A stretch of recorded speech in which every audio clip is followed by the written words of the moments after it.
दोस्तों कैसे हैं आप लोग। उम्मीद करता हूँ आप सब लोग अच्छे होंगे। दोस्तों आज जो आपको मैं बताने जा रहा हूँ उसको आप थंबनेल पर देख सकते थे, लेकिन मैंने फिर भी वीडियो में दिखाया कि ये जानने के बाद शेयर मार्केट में कभी लॉस नहीं होगा।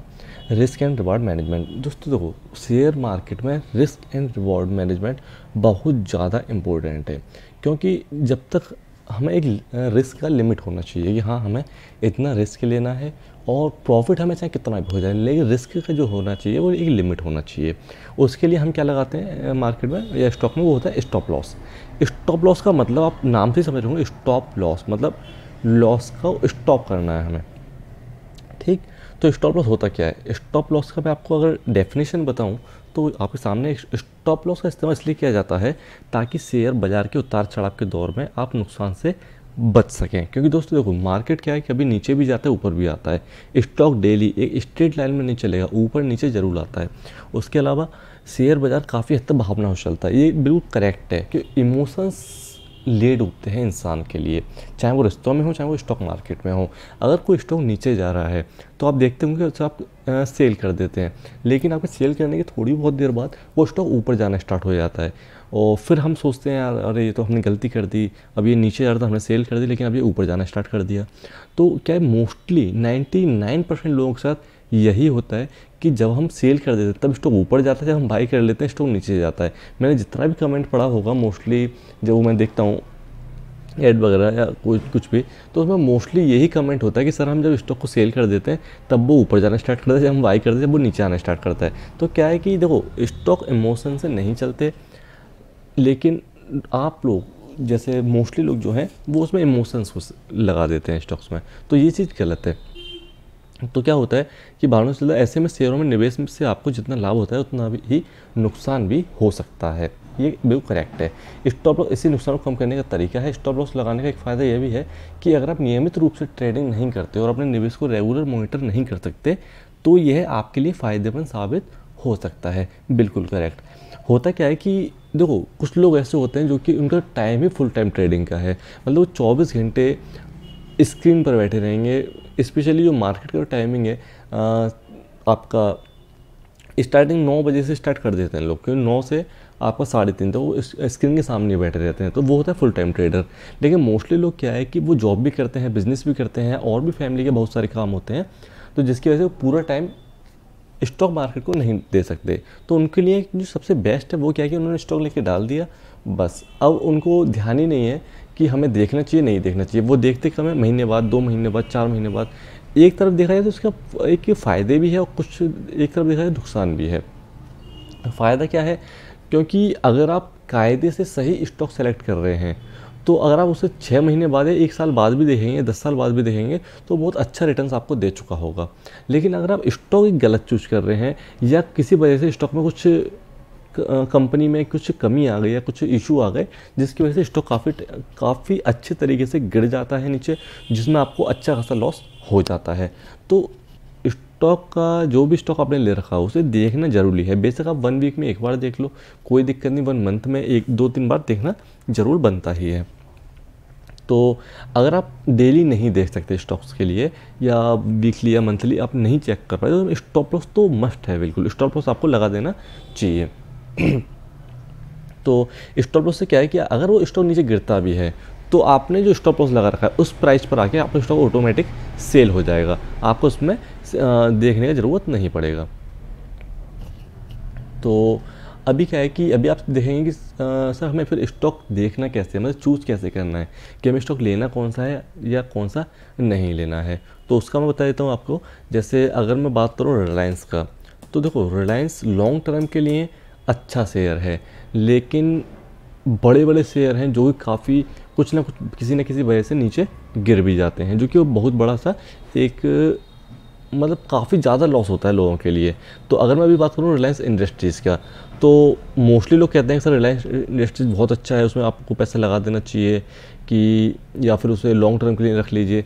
लेकिन यार देखो, अंत हर किसी का होता है, चाहे वो इंसान हो, चाहे कंपनी हो, चाहे कुछ भी हो, एंड सबका है। ये किसी को नहीं पता ही कब किसका एंड हो जाए, राइट। तो अभी क्या है कि हमें बहुत सोच समझ के स्टॉक चूज़ करना है। जैसे अगर आप करें रिलायंस इंडस्ट्रीज़ करीब देखो अभी मैं करंट का आपको दिखा देता हूँ। तो अभी सन 2021 का 21 में काफ़ी टाइम से ये अप डाउन हो रहा है। जैसे इसने जनवरी में प्राइस लगाया था 2115 का, और जनवरी के बाद अगर आप इसे 6 अगस्त में भी देखते तो लगभग 2000 के आसपास ही था, मतलब 2100 के आसपास था अगस्त में।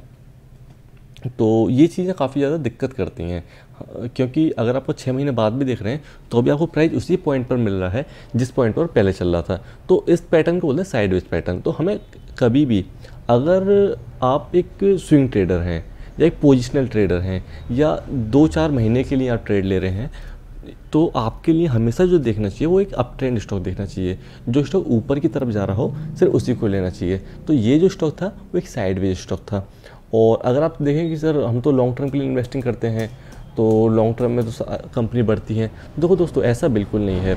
कुछ कंपनी ऐसी भी हैं जो कि लॉन्ग टर्म में लॉसेस बहुत बड़े दे चुकी हैं। जैसे अगर मैं बात करूं इसका, तो देखो यस बैंक अगर मैं 1 साल के अंदर का ये बात करूं तो लगभग 20 रुपये के आसपास चल रहा था अभी फ़िलहाल में, स्टार्टिंग में, साल के स्टार्टिंग में 20 रुपये के आसपास, और अभी चल रहा है 10 रुपये 90 पैसे। मतलब आपका पैसा हो गया 1 साल में आधा। अगर आप इसमें लाख रुपए भी लगाते हैं तो आपका लाख रुपए का 50,000 हो गया।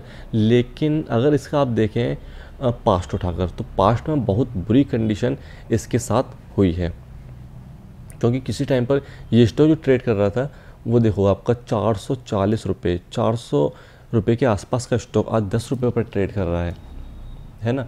तो अगर आप इसमें सन 2018 में पैसा लगाते, मतलब आज से 3 साल पहले अगर पैसा लगाते, तो आपको 400 रुपये का स्टॉक था वो आज 10 रुपये का स्टॉक हो जाता।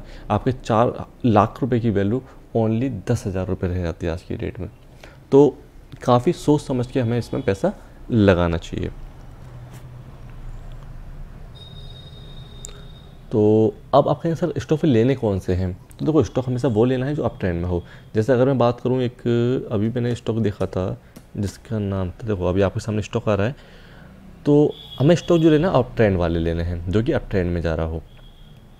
और स्पेशली जैसे अब मैं जो बात कर रहा था लॉन्ग टर्म की बात कर ही नहीं रहा था, मैं जो कह रहा हूँ आपसे वो कह रहा हूँ सर हमें शॉर्ट टर्म के लिए लेना है, मतलब समथिंग 2 महीने, 4 महीने, 5 महीने या 1 मंथ ओनली, या 1-2 वीक के लिए भी हो सकता है। तो ये चीज़ें काफ़ी ज़्यादा इम्पोर्टेंट होती हैं कि हमें स्टॉक कितने दिन के लिए और किस बेस के हिसाब से लेना चाहिए। तो देखो अगर मैं, आप देख सकते हैं कि ये बिल्कुल ऊपर की साइड जा रहा है। ये स्टॉक अगर मैं बात करूँ 1 साल पहले का, तो देखो अब ये चल रहा था आपका 372 रुपये का, 1 साल पहले 372 रुपये का स्टॉक था, और देखो अभी चल रहा है 1064 रुपये पर। तो ये चीज़ इंपॉर्टेंट होती है कि स्टॉक क्या है कि अप ट्रेंड में जा रहा है। दूसरा बात, एक सिंपल सा मैंने इंडिकेटर बता रखा था आपके लिए, वॉलिंजर बैंड।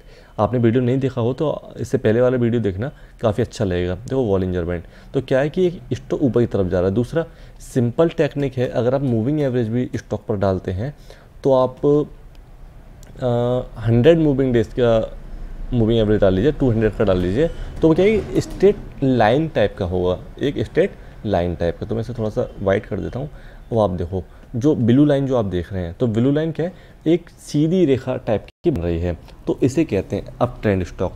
तो आपको क्या करना है, सिर्फ एक मूविंग एवरेज डालना है, 100 का आप मूविंग एवरेज डाल लीजिए किसी भी स्टॉक पर, और ये जो आप चार्ट देख रहे हैं वो 1 डे का चार्ट देख रहे हैं। तो 100 मूविंग डेज का एवरेज डालिए, तो अगर स्ट्रेट है तो बस उसी में आपको एंट्री लेना है। लेकिन उसमें भी कंडीशंस हैं, जब स्टॉक मूविंग एवरेज के पास आ जाए, मतलब लाइन के पास हो, तभी आपको एंट्री लेना है। लाइन से दूर हो तब आपको एंट्री नहीं लेना। ये मैंने आपको और भी वीडियोस में बता चुका हूँ, या इससे पहले जो मैंने वीडियो डाला था उसे आप ज़रूर देखना, तो उसमें मैंने ये चीज़ बताया था अच्छी तरह से। तो आपको वही चीज़ देखनी है कि स्टॉक जब नीचे आए हो तब स्टॉक में बाइंग की पोजीशन बनानी है।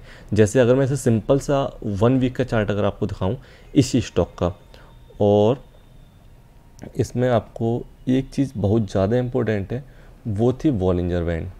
तो अगर मैं इसमें एक वॉलिंजर बैंड डाल दूँ आप लोगों के लिए, तो बहुत ही सिंपल तरीके से आप समझेंगे कि हाँ ये सच में अप ट्रेंड में है और हमें कहाँ बाई करना है। अब देखो ये स्टॉक क्या है कि जो रेड लाइन जो है वॉलिंजर बैंड के बीच की, इसे एक अच्छी तरह रेस्पेक्ट कर रहा है, तो आपको देखो इस पॉइंट पर बाई करना था।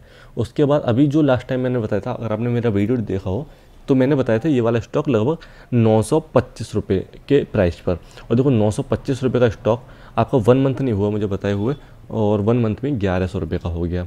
मतलब आपका बहुत अच्छा रिटर्न कितना मिल गया ओनली 1 मंथ में, अब सपोज कीजिए अगर आपने 950 बल्कि जब 925 पता है तो 925 पर एंट्री लिया होगा ना, क्योंकि ये नीचे नीचे भी गया 895 तक। सपोज करो आपने 925 पर एंट्री लिया और स्टॉक ने जो हाई बनाया है सर वो बनाया है आपका 1148 का। तो लगभग इसने जो रिटर्न दे दिया आपको 25% के आसपास का रिटर्न दे दिया। 25% कितने दिन में रिटर्न दिया है? Only 1 month. ये फ़ायदा होता है एक अप ट्रेंड स्टॉक का, एक राइट पोजीशन का और एक मतलब एक सिस्टमेटिक वे का। दूसरी बात हम जो बात कर रहे थे वो कर रहे रिस्क एंड रिवॉर्ड की। तो उसमें क्या है कि देखो इसमें रिस्क और रिवॉर्ड, अगर हमने इस पॉइंट पर बाई किया था स्टॉक या 900 रुपये के आसपास, तो हमें जो स्टॉप लॉस लगाना था वो लगाना था इस कैंडल के नीचे। उसके देखो 2 रीज़न थे। दूसरी बात सॉरी 2 रीज़न क्या थे वो मैं आपको बताऊं। मतलब 828 राइट 800 सब कुछ करो 830 रुपये का आपने स्टॉप लॉस लगा दिया और लिया कितना पर 900 पे, तो 70 रुपये का स्टॉप लॉस। काफ़ी बड़ा स्टॉप लॉस है लेकिन आप लगा सकते थे। क्यों? क्योंकि डबल कंफर्मेशन हमें मिल रही थी। हमें क्या है कि डबल कंफर्मेशन मिल रही थी कि हाँ यहाँ से स्टॉक नीचे नहीं जाएगा। और डबल कंफर्मेशन क्या थी वो मैं आपको बताता हूँ। उसका देखिए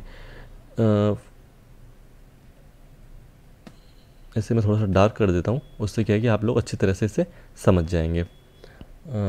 और इसे कलर कर देता हूँ ब्लैक। अब देखो सर डबल कंफर्मेशन ये था कि फर्स्टली तो ये एक सपोर्ट और रेजिस्टेंस था, इन कैंडल्स के लिए सपोर्ट और इसके लिए रेजिस्टेंस, तो उसकी वजह से एक बहुत अच्छा स्ट्रॉन्ग हमें बैरियर्स का मिल गया। दूसरी बात ये जो मूविंग एवरेज है हमने देखा कि ये इसके नीचे आया ही नहीं। ये जो स्टॉक चल रहा है जो कैंडल्स जो बन रही है वो मूविंग एवरेज के नीचे आ ही नहीं रही। तो हम इस मूविंग एवरेज के नीचे ही स्टॉप लॉस लगाएंगे जिससे कि हमारा स्टॉप लॉस हिट ना हो और हमें प्रॉफिट अच्छा खासा मिल जाए। तो ये चीज़ें काफ़ी ज़्यादा इंपॉर्टेंट हैं।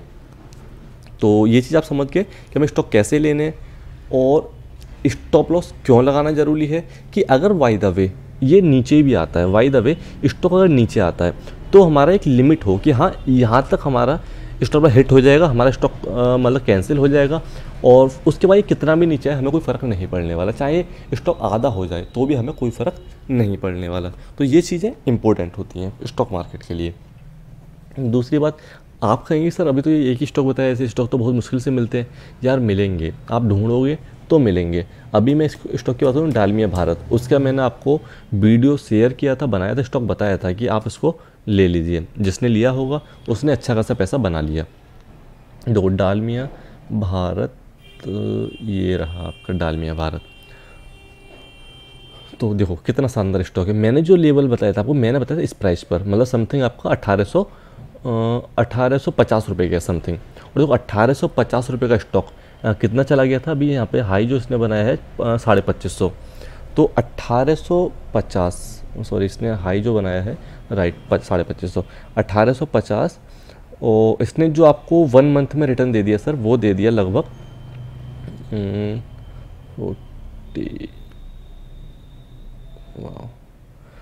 37%। मतलब 1 महीने में 37% का रिटर्न ये स्टॉक दे चुका है। जबकि मैंने 1 महीने पहले ही बताया था कि इस स्टॉक को आप बाई कर लीजिए। लेकिन देखो रिस्क एंड रिवॉर्ड, रिस्क की तो हमने बात कर रहे हैं कि सर अब जैसे ये हमने 1850 पर लिया राइट, 1850 पर लेने के बाद हमें स्टॉप लॉस भी लगाना था। स्टॉप लॉस किस पॉइंट पर लगाना था?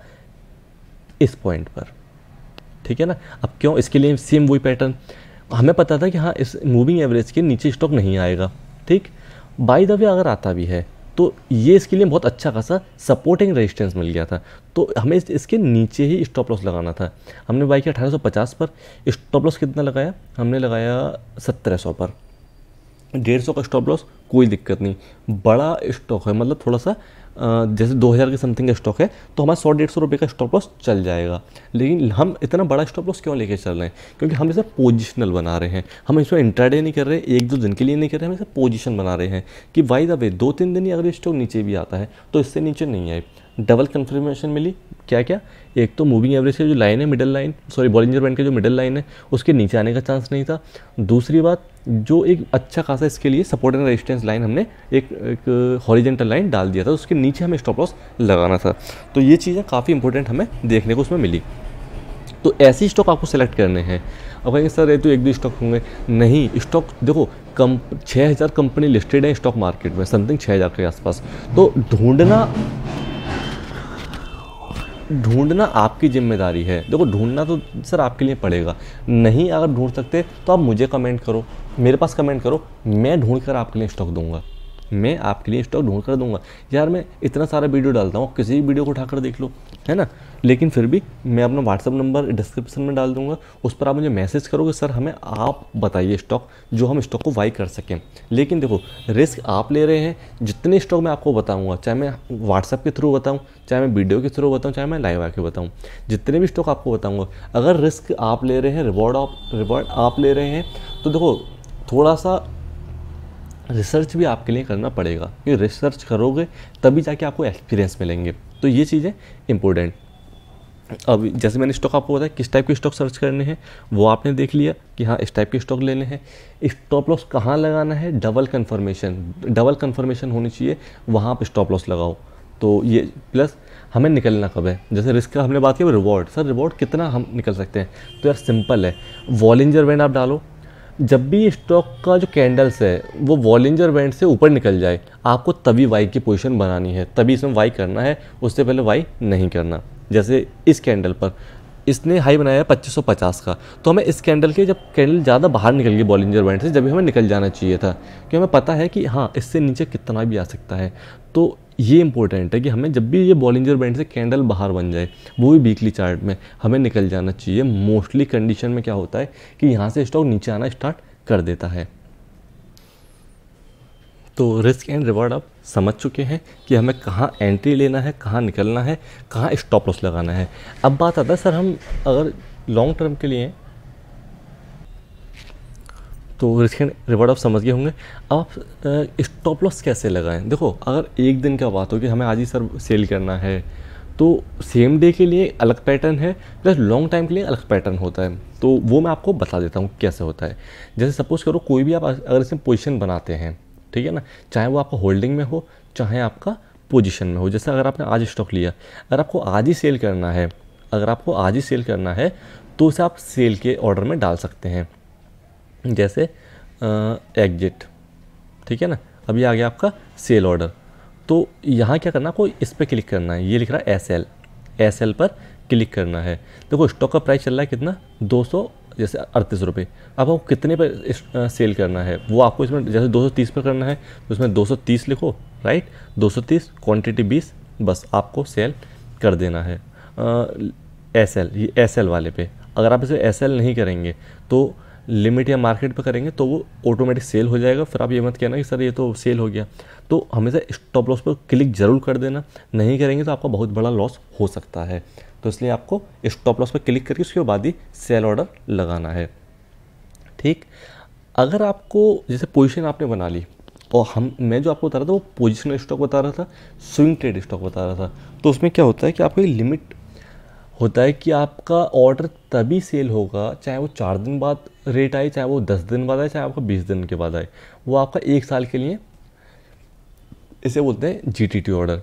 तो इसमें क्या है कि क्रिएट जीटीटी जब भी हम लगाएंगे, तो देखो ये है, जैसे हमारा पोजीशन क्या, बाई का पोजीशन लगा हुआ है, हमें सेल करना है, लेकिन करना कब है, अभी स्टॉक का प्राइस चला 1300, ठीक है ना, 1300 का प्राइस चल रहा है। अब हमें स्टॉप लॉस कितने पर लगाना है, स्टॉप लॉस लगाना है जैसे 1250 पर लगाना है, या 1240, इसमें आ गया 1239। अगर आपको 1239 पर स्टॉप लॉस लगाना तो 1239 कर दिया, ठीक। और ट्रिगर प्राइस मतलब हमें टारगेट कितना चाहिए, तो वो भी आपको उसमें डाल सकते हैं। अगर आपको टारगेट डालना हो तो आप इसमें डाल सकते हैं, अदरवाइज़ टारगेट का ज़रूरत नहीं है अगर आप चाहें तो। वरना आपको देख रखा है कि अभी 1300 का स्टॉक चल रहा है, जब 1400 का होगा तब मैं सेल कर दूंगा, तो आप ट्रिगर प्राइस में 1400 डाल दीजिए। तो जैसे ही 1400 का प्राइस आएगा तो ये राइट, हाँ, जैसे ही आपका इसमें है स्टॉप लॉस ऊपर वाला है, टारगेट नीचे वाला, तो जैसे आप 1400 का प्राइस आएगा तब आपका ये टारगेट ऑटोमेटिक, मतलब जो भी स्टॉक है वो सेल हो जाएगा। और लेकिन जब आपका ये 1239 है, जब जितना भी आपको डालना हो, जैसे 1250 डालना है कि सर मतलब 50 का जैसे 1300 का प्राइस चल रहा है और 1250 का आपने स्टॉप लॉस लगा दिया, तो जैसे ही स्टॉक का प्राइस 1250 होगा ऑटोमेटिक सेल हो जाएगा स्टॉक। दूसरी बात, अगर 1400 रुपये पर आ गया तब भी ऑटोमेटिक सेल हो जाएगा, मतलब 100 रुपये प्रॉफिट पे। तो इसका जो रिस्क एंड रिवॉर्ड रेस हो रहा है वो रहा हमारा 1:2, मतलब लॉस होगा तो 50 रुपये का, प्रॉफिट होगा तो 100 रुपये का, आपका मतलब दुगना, लॉस से दुगना प्रॉफिट। तो 1:2 का इसमें रिवॉर्ड रेशो मिल गया। तो ये बहुत अच्छा फीचर्स जीरोधा ने निकाला था, GTT ऑर्डर। तो इसमें क्या है कि 1 साल तक आप हो सकते, आपको ज़रूरी नहीं कि ट्रिगर प्राइस 1400 डालना, आप 2000 डालो, तो 1 साल में जब भी प्राइस 2000 पर पहुँचेगा ऑटोमेटिक स्टॉक सेल हो जाएगा। तो ये बहुत अच्छा पॉइंट हमारे लिए मिल रहा है। तो ऐसे करके इसमें स्टॉप लॉस आप लगा सकते हैं, ठीक है ना। और एक चीज़ और देखो, हमें क्या है कि तो 2 चीज़ें आप सीख गए, risk and reward, stop loss, और आपका कि स्टॉप लॉस लगाना कैसे है, वो चीज़ भी आपको मैंने इसी वीडियो में सिखा दिया है। अब बात आएगा सबसे ज़्यादा इम्पोर्टेंट कि सर अगर हम पे 50,000 रुपया है या 1 लाख रुपया है या 50 लाख रुपया है। देखो, अगर आप पे बहुत बड़ा अमाउंट है तब आपको जो मिनिमम स्टॉक का सिलेक्शन जो होना चाहिए वो काफ़ी अच्छे स्टॉक का सिलेक्शन होना चाहिए, लेकिन क्वांटिटी कितना रखना है स्टॉक का। तो सर कभी भी अगर आपका बड़ा पोर्टफोलियो है 30-40-50 लाख का, तो हमेशा कम से कम 30 स्टॉक मिनिमम होने चाहिए, काफ़ी अच्छी क्वालिटी के 30 स्टॉक आप अपने पोर्टफोलियो में रख सकते हैं, मैक्सिमम 40। लेकिन हर 1-2 महीने बाद या 6 महीने बाद आपको उस पर नज़र रखनी पड़ेगी। एक बार चेक ज़रूर कर लीजिए कि हमारा स्टॉक कहाँ चल रहा है, कैसे कैसे काम कर रहा है, ठीक। लेकिन अगर आप एक बिगिनर्स है और आप एक स्टार्टिंग कर रहे हैं स्टॉक मार्केट में 1,50,000 रुपये से, तो देखो अगर आपका 50,000 भी है तो आप ज़्यादा स्टॉक सेलेक्ट मत करिए, कि उसमें क्या है कि आपको प्रॉफिट ज़्यादा खास नहीं मिलेगा। अगर आपने 50,000 का स्टॉक है या 50,000 का आपका पोर्टफोलियो है और 50 स्टॉक आपने ख़रीद लिए 1,000 रुपये के, तो देखो पहली बात तो अच्छे स्टॉक, खैर छोटा हो या बड़ा हो, अच्छे स्टॉक अच्छे ही हैं, लेकिन 1,000 रुपये में यार 1-2 क्वांटिटी आएगा। तो अगर किसी स्टॉक ने आपको 50% रिटर्न दे दिया, 20% रिटर्न दे दिया, तो उसमें ज़्यादा अच्छा सा मार्जिन में प्रॉफिट सा आपको नहीं नज़र आएगा। तो 50,000 के पोर्टफोलियो में आप मेरे हिसाब से ओनली 5 स्टॉक सेलेक्ट करें, और 5 ऐसे हों जो अप ट्रेंड में हों, जैसे कि मैंने आपको दिखाया, जैसे डालमिया भारत अभी मैंने दिखाया, अभी ये इस प्राइस पर आने वाला है, ये आएगा इस पॉइंट पर 2010 के आसपास। तो जब भी ये 2060 के आसपास आपको मिले, आप इसे बाइंग कर लेना बिना सोचे समझे। बहुत शानदार स्टॉक है, मैं बता रहा हूँ आपको, हाँ बाई कर लेना, तो मतलब कर लेना, लेकिन पैसा आपका है, रिस्क आप ले रहे हैं, थोड़ा सा आप रिसर्च कर सकते हैं, लेकिन अच्छा स्टॉक है इसलिए मैंने आपको बता दिया। डालमिया भारत जब भी इस प्राइस पर आए 2050 के आसपास, अभी 2005 का ये लाइन जो है 2005 को बोल रही है, लेकिन 2020-30 के आसपास भी आए तो इससे आप एंट्री ले लेना, ठीक है ना। तो स्टॉक में उन्हीं स्टॉक में एंट्री लेना है जो अप ट्रेंड में हो, जैसे अभी डालमिया भारत हो गया, सेंट हो गया, या एक था आपका रामको इंडस्ट्रीज़ में, उसे भी आपको बता देता हूँ, रामको इंडस्ट्रीज़। तो देखो स्टॉक कैसे बताया मैंने आपको, जो अप ट्रेंड में है। अभी देखो रामको, ये मैं वीकली चार्ट आपको दिखा रहा हूँ। अब देखो रामको इंडस्ट्रीज़ है 1 साल से, बल्कि ज़्यादा 1 साल से भी ज़्यादा से, जब से फॉल के बाद उसका अप ट्रेंड में ही चल रहा है। और चल कैसे रहा है, ये जो 20 जो मिडिल लाइन है उसको टच करते हुए ऊपर की तरफ जा रहा है। तो अभी इसमें पोजीशन बन रही है, मेरे हिसाब से बना सकते हैं, अगर आपका दिल करे तो आप बना सकते हैं। और ये स्टॉक जाएगा आपका कम से कम भी 350 के आसपास, 300 पर लेके 350 पर बेच दिया, तो मेरे हिसाब से कोई घाटे का सौदा नहीं है। दूसरा 304 का है, तो आप स्विंग ट्रेडिंग कर रहे हैं, तो मेरे हिसाब से आप अगर आपको 8-10% या 15% भी रिटर्न मिल जाता है, बल्कि 10% का आप टारगेट रखिए कि हाँ 8-10% रिटर्न मिलेगा, हम निकल जाएंगे और दूसरा स्टॉक देखेंगे। तो 300 रुपये का स्टॉक अगर आपका 330 भी चला जाए, आप निकल जाना। दूसरी बात, नहीं निकलना चाह रहे, आधी क्वान्टिटी ज़रूर 100% आधी क्वान्टिटी सेल कर देना, ये मैं आपको गारंटी दे रहा हूँ। अब क्या होगा, जब आप 5 स्टॉक में सिलेक्शन करेंगे, है ना, 5 स्टॉक में 10-10 हज़ार रुपये आपने लगा दिया, तो उसमें क्या है कि आपका रिस्क कम हो जाएगा कि यार 1 नहीं चला तो 1 तो चलेगा, 2 नहीं चलेगा, अगर 3 भी चल गए तो बहुत अच्छी बात है ना। तो ये चीज़ें बहुत ज़्यादा इंपॉर्टेंट हैं। अगर मैं आपको दिखाऊँ, 1 सेकंड बस, ये पॉइंट जैसे मैंने कल आपके लिए रेडी किया था, जैसे अगर अभी आपको 5 स्टॉक, मैं ये नहीं कह रहा कि आपको यही स्टॉक चूज करने हैं, मैं सिर्फ एक डेमो, मतलब एक एग्जांपल दे रहा हूँ। जैसे सपोज करो 5 स्टॉक आपने चूज कर लिए, क्वांटिटी इतना लेना है कि लगभग जैसे 50,000 का पोर्टफोलियो है, 5 स्टॉक लेना है 10-10 हज़ार के आसपास, तो जितना ही मैंने स्टॉक लिया है तो 10,000 के आसपास ही है, 10,600, 10,400, 9,800, 10,600, 9,920, तो लगभग 10,000 के आसपास ही है, 100, 200, 500 ऊपर नीचे चल जाएगा। टोटल पोर्टफोलियो बैठा 51,370 का, मतलब 5 ले रहे हैं तो सेम अमाउंट सब में लगाना है, 100, 200, 500 ऊपर नीचे चलेगा, कोई दिक्कत नहीं है। तो 5 स्टॉक ले लिया, सेम अमाउंट लगाया। अब सपोज करो रूट मोबाइल, रामको, पीआई, मैक्स फाइनेंशियल, डालमियाबाद, अगर इसमें एक स्टॉक गलत भी निकल आया तो कोई दिक्कत नहीं है। एक स्टॉक अगर लॉस में भी चला गया, लेकिन stop loss is must. Stop loss लगा हुआ था हमारा तो स्टॉप हिट हुआ और हम स्टॉक में से निकल गए। मतलब नुकसान कितना हुआ? ओनली 150 रुपये का या 2-3%, 5% का, लेकिन प्रॉफिट कितना मिला? 10%, तो काफ़ी अच्छा लगा। प्रॉफिट कितना मिल गया? 15%, तो काफ़ी अच्छा लगा।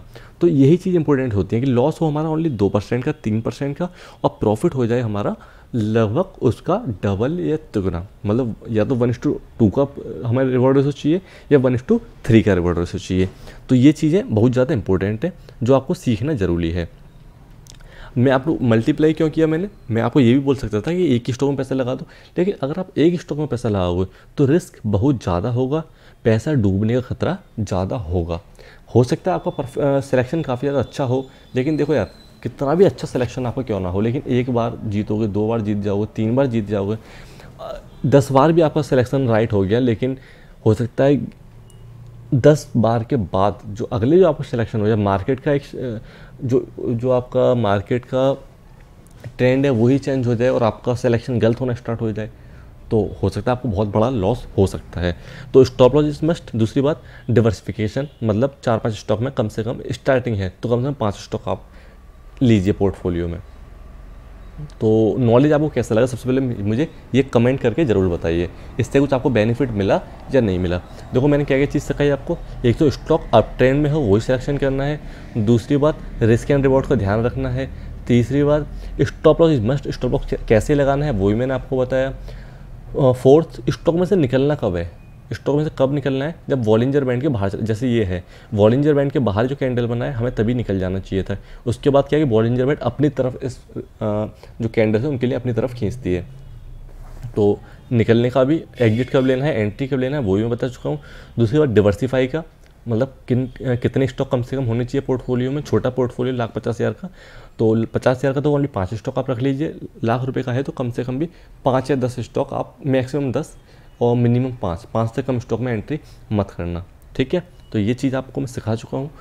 अब आप इस पर लागू कीजिए इसे अपने डेली के रूटीन में। आपको क्या करना है, चार्ट देखने हैं डेली। आपको चार्ट देखें, कम से कम आधा घंटा आपको या 1 घंटा आपको चार्ट्स पे देना है। जो NSE या निफ्टी 50 के चार्ट हैं, निफ्टी 200 है, निफ्टी 500 है, निफ्टी 500 के आप चार्ट देखिए। जैसे मैं देखता हूँ निफ्टी 500 में से यार 500 स्टॉक आप देखेंगे, उसमें से 10-20 स्टॉक ऐसे होंगे जो कि हाँ आप ट्रेंड में जा रहे होंगे, बहुत अच्छा पैटर्न बना रहे होंगे। तो ये चीज़ें बहुत ज़्यादा इंपॉर्टेंट थी। तो अगर आप स्टॉक नहीं देख पा रहे तो मुझे आप मैसेज करना, मैं डिस्क्रिप्शन में अपना व्हाट्सएप नंबर डाल रहा हूँ। दूसरी बात, नंबर मैं बोल भी देता हूँ, 8909481845। दोबारा बता रहा हूँ, 8909481845। ये मेरा व्हाट्सअप नंबर है, मुझे मैसेज करो, मैं आपको स्टॉक बता दूंगा कि आपको किस किस में एंट्री लेनी है, कितना रिवॉर्ड, कितना स्टॉप लॉस, कैसे कैसे क्या करना है। ठीक, वीडियो अच्छा लगा हो तो प्लीज़ चैनल को सब्सक्राइब कर देना, वीडियो को लाइक कर देना। मैं हूं चेतन कुमार और आप देख रहे थे अपना चैनल मनी मार्केट। मैंने चैनल आप लोगों के लिए ही बनाया है, जो कि आप लोग देखो क्या होता है कि जो न्यू लोग हैं वो ज़्यादा एंट्री ले रहे हैं स्टॉक मार्केट में और उनका लॉसेस बहुत ज़्यादा हो रहे हैं, लॉस का बहुत ज़्यादा खतरा बना हुआ है। तो इसलिए लॉस से बचना है, इसलिए मैं आपको ये चीज़ें सिखा रहा हूँ। तो वीडियो कैसा लगा आपको मुझे कमेंट करके ज़रूर बताना। Thank you so much.